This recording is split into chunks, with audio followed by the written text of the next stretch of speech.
Professor, before we get this, can you say something about Ada Yardeni? You showed me something before we started that was just unbelievable. He showed me a photograph of a document of one of these papyri, and then he showed me the one-to-one full-size, I guess you would call it a transcription. Right, hand copy. I call it hand copy. A hand copy of the document. And if I showed this even to a specialist, I'm not sure they could tell, if they were both black and white, which was the photo, which was a hand copy. And that was Ada Yardeni.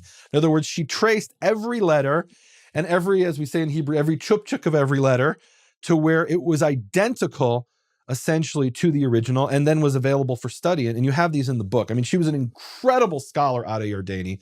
One of the really important things she did was she didn't just study the letters, she actually copied them out by hand and learned things by copying them out, right? I mean, tell us. Right. So tell us, I mean, we got to talk a little about Ada Yardeni, who recently passed away.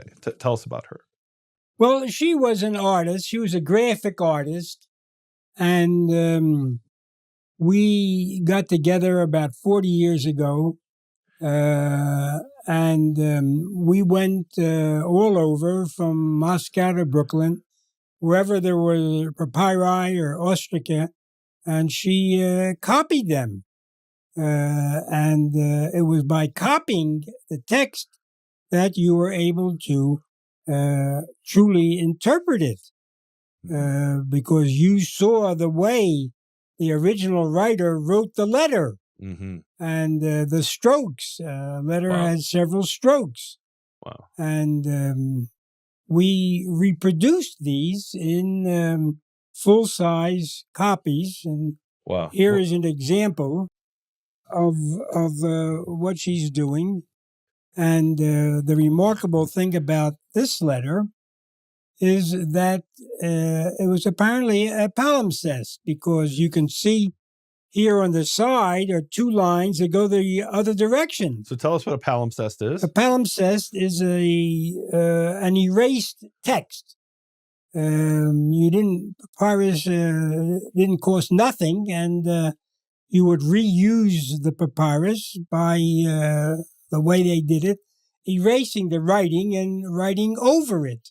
Okay, so this is a recycled piece of papyrus. A recycled piece of papyrus. With a second letter written on it. Okay, beautiful. Right. So they didn't always have to erase it, because this one went this way, and this one went this way. Wow. Or the other way around. The one that's here, the original, went this way, but the one we have in front of us went this way. So in other words, they turned it 90 degrees. Right. And then reuse and sometimes, guys, with palimpsests, you find incredible things. Let me just throw in the Cairo Geniza, they found a page of the Jerusalem Talmud, which was a palimpsest, and the lower level, which had been actually erased, they washed off the text, had Aquilas's Greek translation of the Psalms of Tehillim, and in his Greek translation of Psalms, it has Yud He Vav He written in Paleo Hebrew letters. A little interesting side point about palimpsests. So sometimes you find some really surprising things. And here we have a palimpsest. And so is this the upper layer or the lower layer? Meaning, is this the second letter or the first letter that we're looking at?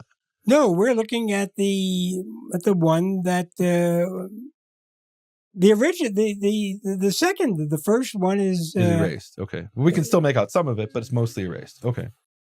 All right. So now, what was interesting,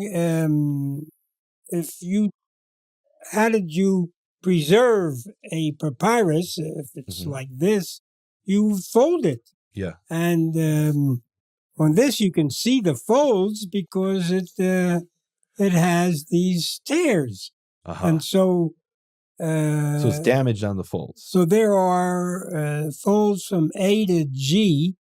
And fold C is missing.